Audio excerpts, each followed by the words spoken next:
Anand, it's a pleasure to welcome you. Thank you for being here. Thanks for having me. So, Anand, great company, you're getting great traction, and I see that happening here at the conference as well. Data security, a great space. A lot of people who want technology understood this space, but the other consumers do not understand still. There's always this fear. Yeah. So, give us two different concepts, one to understand from the technology perspective, one from understand the consumer perspective. Yeah, great question. Security is a very busy not market but sector. There are so many companies in security. They're doing endpoint security, cloud security, network security, user behavior analytics. So if you're not in security, it all may seem the same to some extent. At the same time, it looks confusing. But the way I look at it is the traditional security stack, companies like CrowdStrike and Palo Alto, they're focusing on the infrastructure mostly. They're securing the infrastructure, securing the network, securing the endpoint. What we do is we secure the data, because attackers are not after your infrastructure, they're going after your data. So how do you protect the data directly? Make sure that the security of the data travels with the data. So for example, if you encrypt your data, if you make sure that the encryption keys are managed properly, and only the right user, the right application, or the right machine can access those keys, then you can make sure your data stays protected and encrypted throughout its life cycle, and nobody can access that data. That's what we do. So, I know you're from IIT. Your co-founder is also from IIT.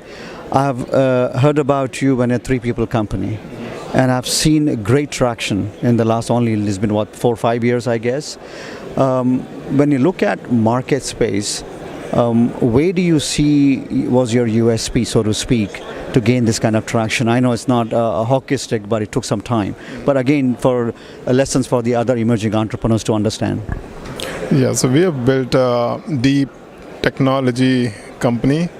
We do a lot of hard things which typical companies don't do. A lot of companies these days are born in the cloud. You just piece together some cloud specific services.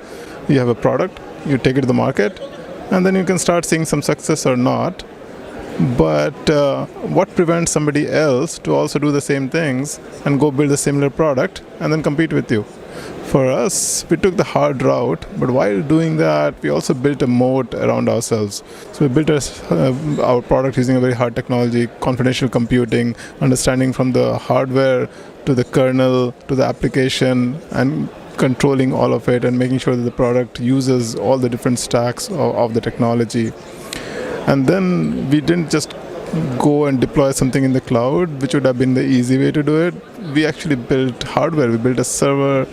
We took it through certification. So we got FIPS certification, which is required if you want to sell to government, if you want to sell to banks and financial services. So I think doing all these hard things, building a deep tech company, it helped us build a moat.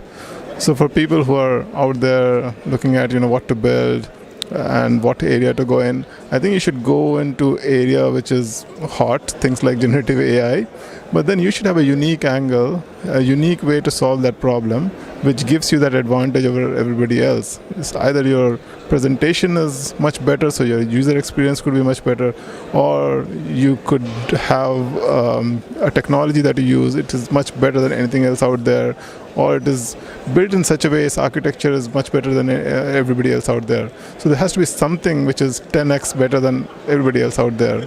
Only then you can succeed, I think. One other element I've observed and I like is your biz dev expansion and market grow. And that has, I feel, ticked off a lot in the last 2 years especially. So doing the groundwork and focusing on the core fundamentals. Then when the growth spurts come, how do you manage that? Any examples that you can share? I think everybody wants a growth spurt. So you want those growth spurts. For us, initially, when we started getting some customers, they were like, we are creating those islands in various parts of the world and various industry sectors. Then it was about getting more similar customers. So we start creating those clusters. Then those clusters start to join with each other. It's like your cells which are dividing and then joining other cells. So it has been something similar for us. It has been a lot of organic development of the market, but we have made a lot of effort in marketing, in channel development, in partnerships, technology alliances, to make sure that we can build upon our early successes.